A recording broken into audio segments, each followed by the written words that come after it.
Welcome to Live from the Garden. I'm Karina, creator of the Let Us Live Edible Garden movement. Together we will tour backyard, farms, rooftops, and other inviting spaces, all with the hopes of inspiring you to get out and get growing.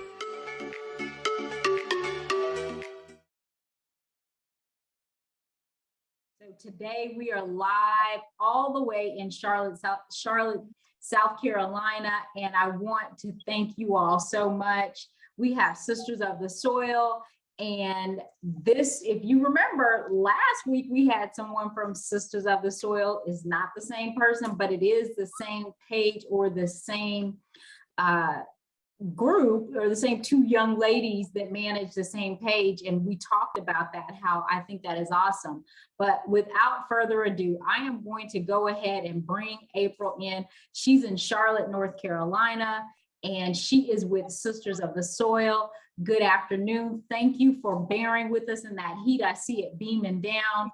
If you would go ahead and introduce yourself, tell everyone where they can find you on the social media platforms and anywhere else they can find and support what you all are doing. Hi, first and foremost, thank you, Karina, for having us. My name is April, and I am the other half of Sisters of the Soil. My partner, she was on last week, and you got to catch the episode. If not, I'm pretty sure it's still available somewhere, so you can watch it. But I am April, and I am based in Charlotte, North Carolina.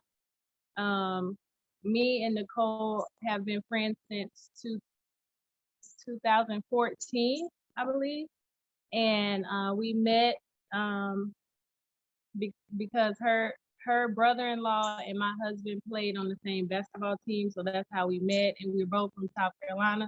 So when we were in Utah, we found out that we both were Carolina girls, and we just instantly clicked. And so like all the time we used to talk about eating clean and wanting to have healthier lifestyles and diets for our family. So once the pandemic hit, it was like we felt like we didn't have any other choice. So we both got into gardening. I am a mother and a wife. I'm a mother of 5 kids. So we live in a very hungry household. So I think gardening was like a no-brainer because it kind of helped to cut down on our grocery bill a little bit. Thank you so much for introducing yourself. Again, Sisters of the Soil, and she is in Charlotte, North Carolina. And as she mentioned, last week we did have Nicole on the Live from the Garden series, and you can catch that still on Facebook, and it will be uploaded on Instagram and on YouTube, so you can catch that. Well, let's just jump right in. I know you mentioned that you wanted to have healthier foods for your family, but was there one particular thing that kind of made you go ahead and jump the gun? I know you mentioned the pandemic, but there had to be like one thing that stood out that said, okay, I'm just going to go ahead and do it. I think I was raised around gardening. Both of my grandparents on both sides had a garden. So I remember 2, 3, 4 years old helping grandma shuck corn or getting the peas out of the pods. Like, something like that for little kids is exciting. But when I got a little bit older, I used to be like, here come grandma. Grandma we gotta go to grandma's house and shuck this corn, or get the peas out the hole. So it was just kind of something that I grew up around. Of course, like I said, I love to cook. So being able to cook with fresh herbs and fresh vegetables, like it's something that the grocery store does not give me, because the food and everything is so much fresher and it's so much better. You don't know what's being, sprayed on, things that's coming from the grocery store because of how long it has to be, going from. So we get some things from Florida and it goes to, New York or wherever. So sometimes they spray stuff on there to make it last longer. So I am really like into organic. Like I don't want to feed my family pesticides or, chemicals. That is exciting to hear. And you mentioned that your grandmother grew her own food, but your grandfather as well. So you just came from a number of family members that were growers. Is that correct? Yes, absolutely. Like I said, on both sides.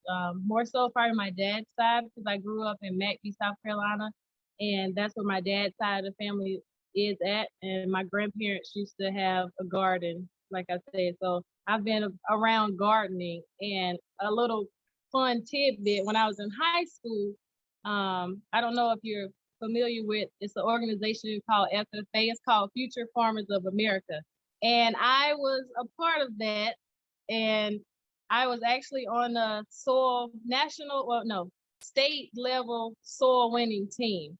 My teacher, he sees everything that I do now, and I post, and he was like, it's crazy how things, come back around full circle. So it's like, I I feel like this is what I'm supposed to be doing. And soil competition, what would tell us a little bit more about that? Is it because you had healthy soil? What is that No, like? we had to judge soil. Like, so I had to know all different kinds of soil. If it was too dark, what was wrong with it? It was too light, what was wrong with it? I mean, of course, I graduated in 2002. So that's been a long time ago, but some of the stuff that I'm doing now, it makes sense. Like, I'm like, oh man, like I should have been paying more attention. Like, because it's, I'm digging in the dirt now. So it's like sometimes I can look at my soil and be like, okay, I need to add something to it. Because, like we always say, our plants tell us what it needs. But also, if you can really look at your soil and learn about soil, you can tell that something's missing as well. Yes, and soil is the foundation of good gardening. I tell everyone, there's no such thing as I don't have a green thumb. What it is 9 times out of 10 is you probably don't have really healthy soil, right? If you have $10 and you want to start gardening, I would say spend $8 on soil and maybe the rest on a container and a few seeds. But you want to make the biggest investment in the soil. Wouldn't you agree? Yeah, absolutely. Like now I'm learning to, well, this season actually I grew everything from seed. So everything that you see, I grew from seed. So I basically sat down and was like, okay, I need to get my soil together. Like, I need to know exactly what it takes to grow, the best, start my seeds off. So I did an experiment, and you can see it on our Instagram page, but I did an experiment with using potting soil and peat moss to see if that would grow my seeds faster. Then I used potting soil, peat moss, and vermiculite. Like, I did different combinations so I could learn. Like, I feel like if the more you learn, the more you can grow. And so from your test or your trial, what did you find was the best mixture? The best mixture was 1 part potting soil, 1 part peat moss, and 2 parts vermiculite. And when I say part, I mean I'm just using a scoop of it. So that's how I start my seeds actually nowadays. If I don't use the little, the little pods, the little peat moss pods itself, I make that mixture up myself and I start my seeds that way because they love it, they thrive in it. The best way to retain, moisture and hold the nutrients. So that's how I start my seeds. And for those that don't know what vermiculite and peat moss, what their purpose is, do you want to give a little explanation on that? Yes, vermiculite is what helps the soil retain moisture. So your roots, you have to think about, like she said earlier, your soil is the foundation. So you have to give your seeds the best environment to grow in, the best environment for your roots to grow in. So it has to be able to retain moisture. And peat moss helps to, it helps with retaining moisture, but it helps to hold nutrients in the soil. All right, you all. So we are going to go ahead and start our tour. I am your host, Corinne, and as I mentioned, we're live every Saturday at 5 p.m.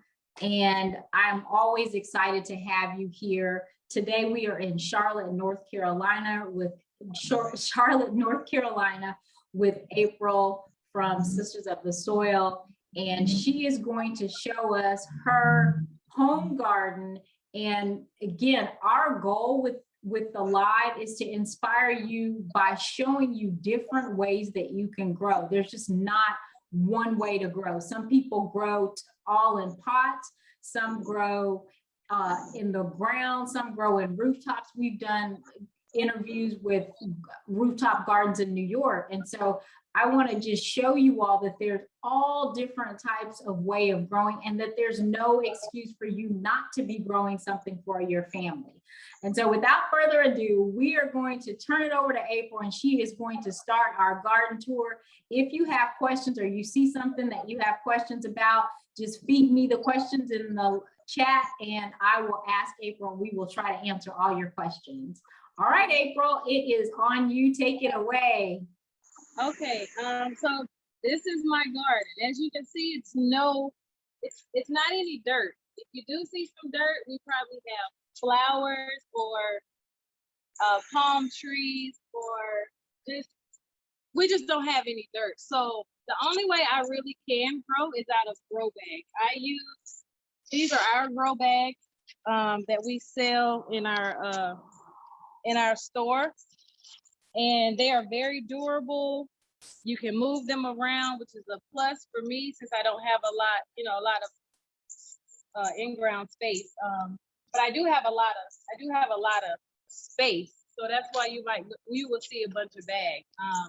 But I have like tomatoes. I just started beans. If you look in here, I just started beans, and I already have sprouts out. Like I direct sowed these beans. I have basil. I have another tomato. Funny thing about this tomato plant is that I actually grew garlic. I started garlic last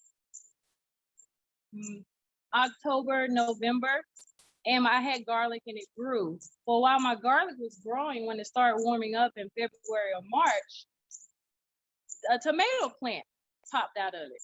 And I didn't grow tomatoes in this bag last season, so it just came out of nowhere. And I'm still getting, good sized tomatoes. I don't even know what variety tomato this is. A lot of people tell me it's probably the Marzano. I think that's how you say it. Variety, but it's still kicking and still producing. So, did it produce any garlic? Did you get garlic out of there, or you just planted the garlic? Oh no, I got garlic out of there. I grew my own. Like I got actually got a clove from the farmer's market, and I broke it up and I planted it, and I grew. I probably harvested like maybe 8 cloves of garlic. They were really small, so that's something that I'm going to work on, is growing larger size garlic and onion. But yeah, I got my garlic out of there, and then I'm left with this tomato plant that I didn't plant. And moving on here, behind this basil is my corn, one of my corn plants. It's actually dead, but I just wanted to show you guys that I did actually grow. You can grow corn out of a grow bag. And I actually left this one on here so that it can dry up so I can use its seeds. So I'll actually take these seeds and plant them next year for more corn. I think next year I'm going to try growing corn out of the ground somewhere in here, but I'm definitely going to use my own seeds, but I know that I can grow corn out of my grow bag. And down here I have butternut squash that I'm growing out of a grow bag, and I have them on a little trellis that my brother made for me. I think that trellising some plant is worth it, because you don't want them to sit on the ground and they can come diseased or just not grow the right shape it's supposed to grow. But I'm still getting butternut squash. I've already harvested several this year, but I'm actually getting more. So I'm just gonna let the plant keep on doing what it's doing. I am impressed with those butternut squash. I have not, I mean, I get one or two because we have the squash vine boards. I have not had success with growing any type of squash or zucchini. So I am impressed. Thank you. I actually, I don't really do anything with them. I think it's a plant that just likes to be left alone. And I know it doesn't like a lot of sun, but my backyard, I get a lot of sun, pretty much, probably like more than 8, maybe 6 to 8 hours a day. I'm getting full sun, so I like to have it in my grow bag because I can move them around. If I come outside and they look like they're just overly stressed, I'll slide it over to this corner, or I put it. I have a little patio over here that I can slide things under. So that's the plus of the grow bag. I have a peach plant.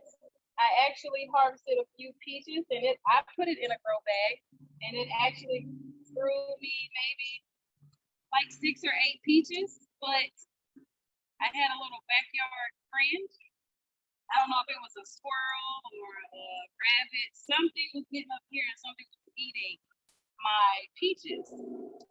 So I think next year I'm going to try to put this in the ground somewhere. I have a little space over there that I might dig up a few plants that we have and put a peach tree and maybe an apple tree. But I might have to put a net or something around it because I don't want garden guests or pets to eat my peaches. And so that your peach tree, is this your first year in that grow bag, or have you had that peach tree for a couple of years? No, this is when I bought the tree. Like I bought the tree pretty much this size. So it's I bought it. It came in its own little bucket, and I just put it into the grow bag because I wanted to see. Like I said before, I like to try things out. So I wanted to see if it would grow and if I could produce something with it being in a grow bag, and I did. So it's a plus, I guess. If you come over here, I have a few planters. Raised beds. My brother built these for me. I use this nothing but for dill and carrots. And I've harvested a lot of carrots out of here. I had a few celery worms on them this year, and they pretty much destroyed all the top. The tops are just now starting to grow back. But they're good for your garden, so I think I'm going to just let them have this bed next season. I'll plant, dill and maybe some celery and carrots in here, but I'm just gonna this is gonna be for those worms, caterpillars, should I say. Have you tried diatomaceous earth for that? Huh? I'm sorry. Have you tried diatomaceous earth? Oh yes, I did, but I didn't want to kill the worms because they turn into the butterflies, and we need the butterflies to pollinate. So I'm just gonna let them do what they do. I'll that and that sometimes we have to make those decisions as gardeners. Do you control the pests, get rid of them, or do you allow them to work their thing and work around them? That is a choice that we have to make as gardeners all the time. Yes, absolutely. And when I first seen it, I was freaked out. I was like so mad that they were eating my carrots, but I put a post up on Instagram and everybody's like, oh no, don't kill them, they're gonna turn into beautiful butterflies and we need them.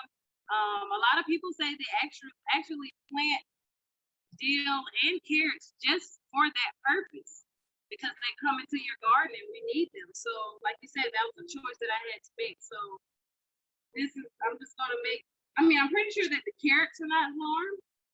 So I'll, continue to let it grow since the top is back. But I think the carrots probably be fine even with the tops on. So I guess they're the monarch butterflies that like to lay their chrysalis on the leaves of dill, then they're not going to harm your soil. So the carrots would be fine, but I'm not sure you said it was a different type of worm. I'm not familiar with that. But if you have other plants that in other soil, other places, that, you know, that's an option if you had to control that area, is that you, I think you have enough plants that can attract butterflies or worms and things like that. So again, it's choices, and we have to make those decisions as gardeners, what's more priority to you. So that's really something that you have to consider as a gardener, right? Absolutely. And then I have over here okra. These are my okra plants. We love okra, and okra grows really fast. I've noticed this year that when I planted them in probably May or June, when I planted them, they produce. But now that it's starting to cool off, they're producing even more. But yeah, they're in different size grow bags. I even have one plant in a 5-gallon grow bag, and it's growing perfectly fine. So I don't think that the size of the grow bag really matters for, growing okra, because here we are again, I'm producing lots of okra. Here I also have eggplant in a grow bag. As you can see, I have several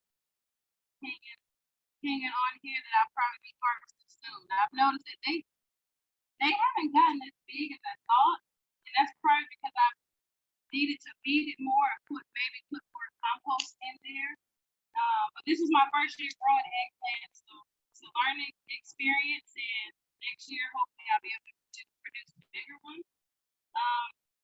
Here I started some peas, and I have a trellis around it because they'll grow up and like catch onto this and just be easier to grow for them, easier for me to pick once they start growing, easier for me to see them.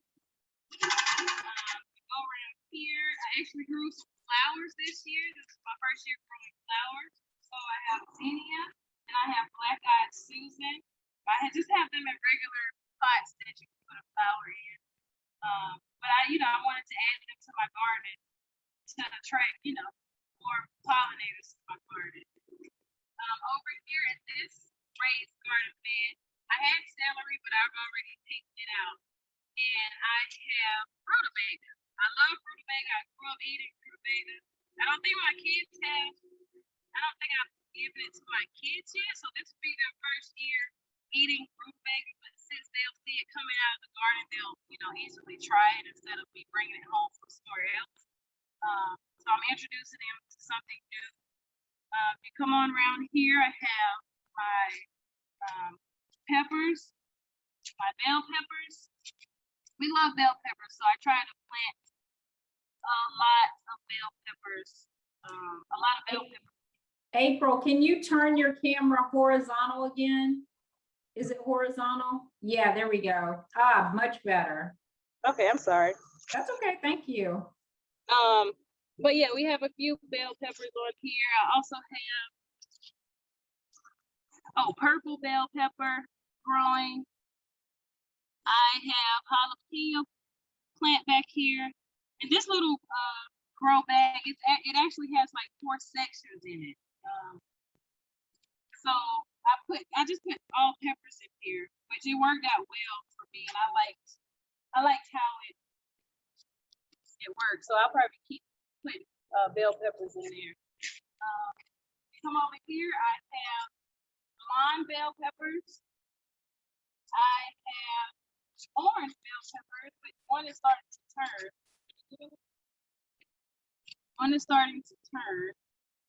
And it has a whole lot of other ones on here.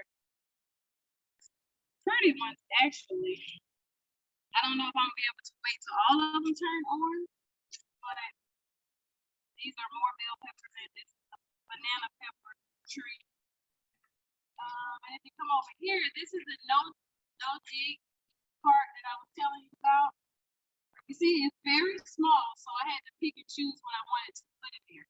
So I planted some marigolds. They attract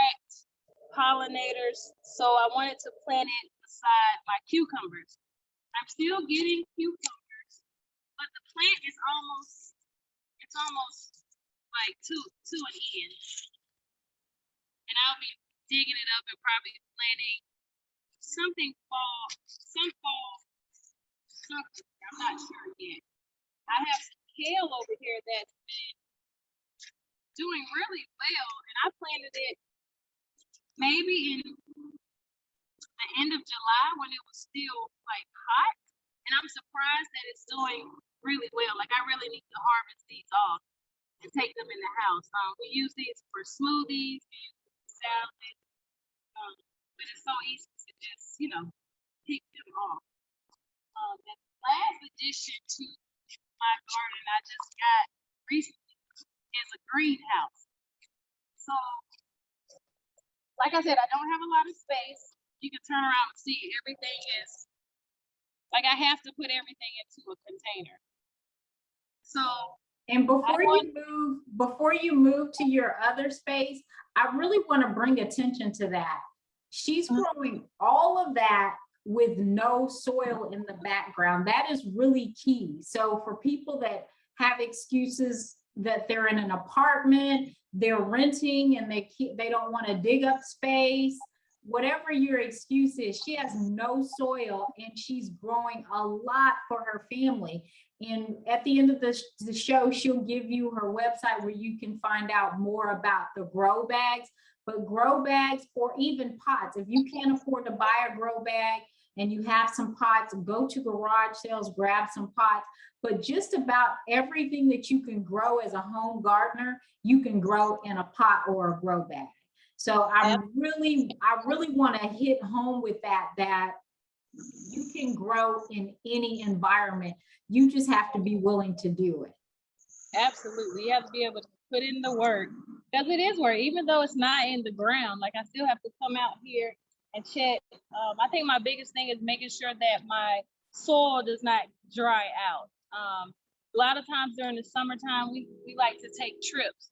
And, you know, when I send people over here to water, they don't want to water too much, and then they're not watering enough. And when I come home, everything is looking like sick.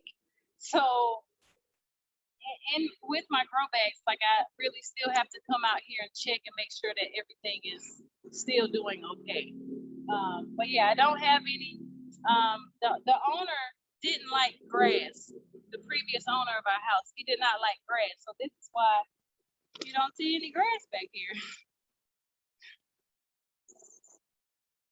But moving on over here, like I said, I got a greenhouse. So I'm starting to learn about growing into a greenhouse. It's different than growing outside. So I've been doing a lot of research, and I've started my seeds for the fall in here. And you can come in here and see, like, this is some of my stuff that I'm starting. This is my Brussels sprouts, my broccoli, my cabbage collards, and I just leave it in here. The weather's been, you know, pretty nice, so they've taken off, because I just planted these probably maybe the end of maybe mid-August. I started my seeds, so I'll be planting these in grow bags, and I'll be leaving them in here. I think I'll put some outside and then some in here, just so I can compare the two of growing in the greenhouse and then growing outside. Did you put your greenhouse together yourself? Well, my husband, he got it for my birthday, so he had somebody put it together, but they didn't put it together too well. So my brother, he does a lot of like, I don't even know what you got, like home construction, maybe handyman, hands-on. Yeah, he does a lot of handyman work. So he came in, and I helped him put this wood on it to keep it grounded, because we had like 2 bad storms, and it was like almost over the top of the fence right here. So I almost lost my greenhouse before I could even use it. So he came in, and we tied it down, and it's pretty secure. So here we are. And then him and my sons actually made these this past weekend. And I got to get another one made. But yeah, I'm pretty much doing everything. You know, if it's not my brother helping me or the kids, it's just myself. So I like to keep everybody involved, and we're just growing food. Wow. Well, thank you so much for that tour. You all, I hope that you found that helpful. And like I said, really want to hit home that she is growing a lot of just about everything in grow pots. And so you can do the same if you're in an apartment, if you are in a space where you can't dig in the ground, or if you're somewhere where you don't trust the soil, get a grow pot. And as you can see, she is doing it all on cement. So people that live like in New York where it's just cement, that's an option too. You can grow in grow bags. I do have a question. Do you kind of hand water with a wand, and every morning you've got to go through and water with your hand? Is that how you water? Oh yeah, because I feel like if I'm not out here, like I like to be involved. So me getting up every morning and every evening, because it's so hot here, I water twice a day. So in the morning, definitely, and then in like around this time, like when I get off the live, I'll probably go and water everything just because of how hot it's been. But I'm in here. Like I know a lot of people use, you know, have drip systems and things in their garden, but that would make me feel like I'm not doing anything, and I'm very hands-on. So like these are the fruits of my labor, literally. Absolutely. Speaking of labor, what type of impact do you think your garden or your growing has had on your family and then on your immediate community, whether that be like extended family, cousins, neighbors? What type of impact do you think you starting to grow your own food has had on them? I think it has had a lot of impact. Like even to my mom. My mom, like when she gets her mind into doing something, she does it, but she does it on a larger scale. So she saw that I was growing my own, so she wanted to one up me. So now she has a bigger garden than me, but she's still calling me like, okay, well, this didn't work. What do I need to do? Can you help me with this? Oh, I can do this. Or she's showing me her little harvest. So like a lot of my family members have started like small gardens, so that lets me know that, you know, just by them seeing me do it, let them know that they can do it. So it has been very impactful. We even like on our Instagram page, we have people thanking us daily just for posting. Like it can be something as small as worded content. It don't even have to be a picture. Like so many people are like so inspired just by, oh, I didn't know that. And I sometimes want to say, I didn't know that either. I had to learn it too. I'm learning with you. So it has been very impactful. And it's just like everybody telling us, or me seeing my family coming over to, you got any cucumbers? You got any tomatoes? Like that just keeps pushing me to keep doing what I'm doing. What was the size of your first garden? My first garden, I probably started out with about 8 grow bags. In my backyard is nothing but cement. You probably can see it behind me. But I grew in about 8 grow bags, and I grew different things. Like my family loves to eat, so from tomatoes, cucumbers, basil, oregano, bell peppers, banana peppers. So I felt like, I don't feel like that was too large. I think I just grew what we like to eat. And this is what another tip, if you are interested in growing and you want to start to grow, and that is what our goal is. Ultimately, we hope to inspire you to grow something for you and your family. And so if you don't know what to grow, I would do exactly what April said, is what does your family eat? It makes no sense to grow foods that you won't eat or people in your community won't eat. I would start definitely with what do you eat? And if you can't think about it, go to a grocery bill, look up and down your grocery bill and look at the produce that you're buying often. And that's where you should start. And then the second thing is you definitely want to start and make sure you're growing the right thing in the right season. Going back to what I mentioned earlier is the green thumb. No, you don't have a green, everybody has a green thumb, if that's what you want to call it, but we can all grow if we give ourselves the right environment, which is healthy soil, and then growing things in the right season. So when you first started, you had some experience because you were in FFA, Future Farmers of America. And so because you had that experience, you knew what to grow at the right season, right? You didn't have to overcome that obstacle. Oh yeah, no, I knew exactly.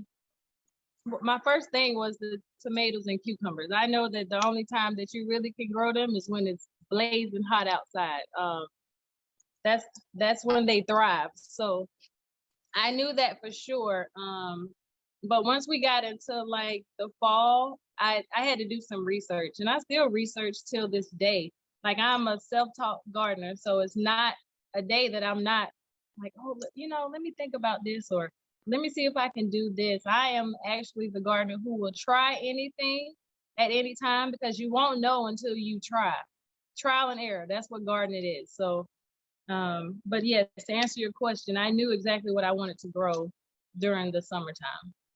And to your point of gardening is experience. I'm a master gardener, but I'm going to tell you, I really didn't learn what I know until I started putting my hands in the soil, until I became a gardener and growing things, and then growing alongside someone, growing with somebody in our community garden. I learned so much from people that come and grow and from different cultures. And yes, just like you, I have to pull out my guide and see, okay, what am I planting? Let me make sure I didn't miss the planting date. Do I need to plant by seed or by plants? And so the reason I mention that is because I want everybody to feel encouraged. If there's information out there, all you have to do is research it, look it up on the internet, it's there. But even the most experienced gardeners, we are still looking and testing things out, right? Absolutely. You learn. So I learn something new every day when I come out in the garden. I feel like my plants actually teach me. And I'm glad that I do have Nicole as a partner, because we piggyback off of each other. Most of the things that I grow, she's growing, but it's some things that I grow, and she's like, girl, you ain't gonna be able to grow that out of no grow bag, because she know that's the only space that I have. But I'm like, look, I'm gonna try it. You ain't gonna tell me I can't do it. So I've tried, and if it's a success, it's a success. If it's not, then I go on to the next thing. Exactly. And that's what it's about, is learning every time you grow. And your plants are just like children. They will tell you what works and what isn't working. You will know you didn't do the right thing if you don't get a harvest. So it's really easy, and you get a return on your investment pretty quickly. Wouldn't you agree? Yes, absolutely. Some things grow so fast. You're like, oh my gosh, like I think when I first started, my thing was, I was like, I do have a green thumb, because I used to try to grow things in the house, like house plants. Oh no, I am not a house plant person at all. I cannot keep in. I think I got one house plant alive, and that's an aloe. And that's probably one of the easiest things to have. But when I came outside and I started, planting things outside, and things started to grow, and I was blown away, at like addicted to it. Like once you get one harvest out of something, you're like, okay, like I'm going to try harder. I'm going to grow 3 or 4 plants this year and see how much more I can get. I think I start small, and then I will, eventually get bigger, because I do have people in my neighborhood or family who comes over and they want cucumbers, they want tomatoes, and I'm like, yeah, just take it off the counter. Here go a bag full. Like I think I'm growing now. So in the beginning, I started to grow just for my family, but now I just want to, expand. Yes. And I think that is one of the things that I think almost every person that grows food, the highlight is sharing it with somebody, or somebody asking you about it, or you getting people to try. I know for me, I was on a plant-based diet before I started growing food, but now that I grow my own food, have a larger variety of vegetables that I eat because I'm growing it, and I love to grow. So I'm always like you, trying something new. Should I grow this? Let me throw this in the ground. Let me try that.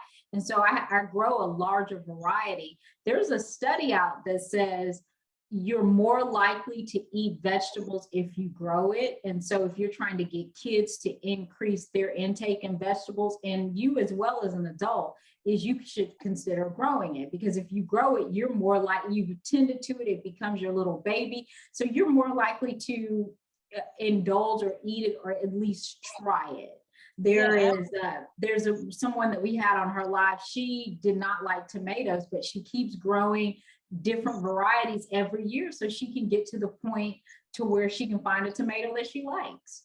That makes sense. That makes perfect sense. Like even with my kids, I let them come out here and explore and pick things off the tree. Like we even had them try, like, I think that peppers, like jalapeno peppers, are hotter than in the grocery store. So like we've tried it. I've had them eat off a piece that I got from the grocery store and then come get one out of the garden. And they're like, oh no, mom, I cannot. Like I cannot eat this one. But I let them try it. And even with the different peppers, they want to know, well, why is this one yellow? Why is this one red? What does it mean because it's purple? I mean, we're gonna eat them all, but they like, just getting the wheels turning in their mind that, you can eat other things out there. And Lauren Pride says hello, and that she gets guidance from you all frequently, and that you all are very helpful. Yes. Hi, Lauren. Yes, Lauren. Yes, we help her out a lot. She actually took one of we do herb classes, like how to grow herb classes, like for beginners. And her and her group, they took our class and they loved it, and they were very interactive. And they might not know this, but they helped us out. Like it's just we learned from people that haven't even started a garden yet. So that's that pushes us to keep going, because we're inspiring somebody. We might not get a lot of likes on Instagram or Facebook, but I feel like if we keep doing it, we keep posting it, somebody's getting something from it. Yes, I agree. You never know who's watching you. And so you just have to keep doing what you set out to do. And I believe with good intention, your intentions do happen, or they come to fruition. So I think we're doing our thing, and I think we should continue to do it because we are inspiring people. If it's just one, right? We just have to continue to press forward. And speaking about growing our own food, do you recall your first harvest? What was the first thing that you harvest, and that thing that was like, okay, maybe I kind of know what I'm doing here? The first thing I harvested was a yellow squash. I love squash and zucchini. Like I cook them together. So when I started my cucumbers and tomatoes and the basil, I started squash, zucchini and squash. And the first thing that I harvested was a yellow squash. And I went immediately I took a picture and I went in the house and I cooked it. Salt and pepper, olive oil. And it was the best squash I think I ever had. Yeah. Yes, and squash is, if you grew squash as a first plant that you grew, you are a champion. Because, well, do you all have squash vine borers? For us in Texas, squash vine borers destroy anything in the pumpkin family, those gourds, and they destroy it. And I have given up because I have not been successful. So kudos to you. No, we don't. I don't. Well, I think because of how I grow things, like I'm not growing in the ground. Most of everything I have, like 98% of everything I have, is in a grow bag. Okay. So I don't really have a lot of problems. Pest issues. Well, that's good if you don't have pest issues. Miss Lede says, hi, April. What was the easiest thing to grow when you started? I would have to say basil. As far as herb, basil is super, super easy to grow. And I feel like all herbs are. There might be some that take a little longer to sprout out, but if you were just starting off with gardening, I would say start off with herbs.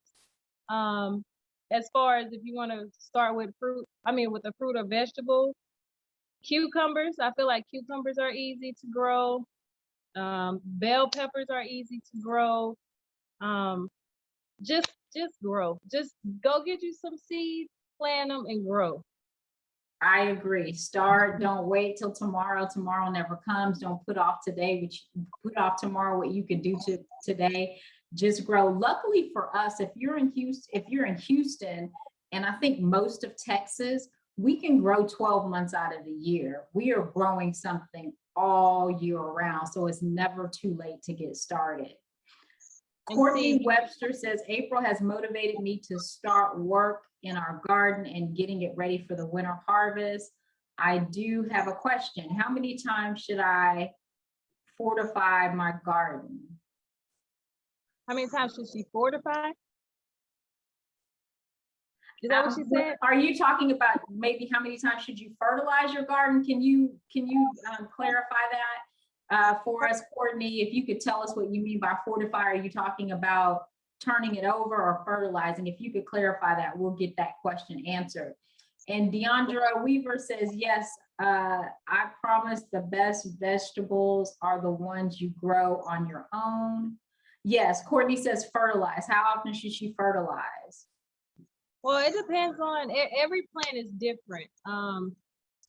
Some plants are heavy feeders, so I tend to fertilize maybe twice or 3 times during the growing season. It just depends.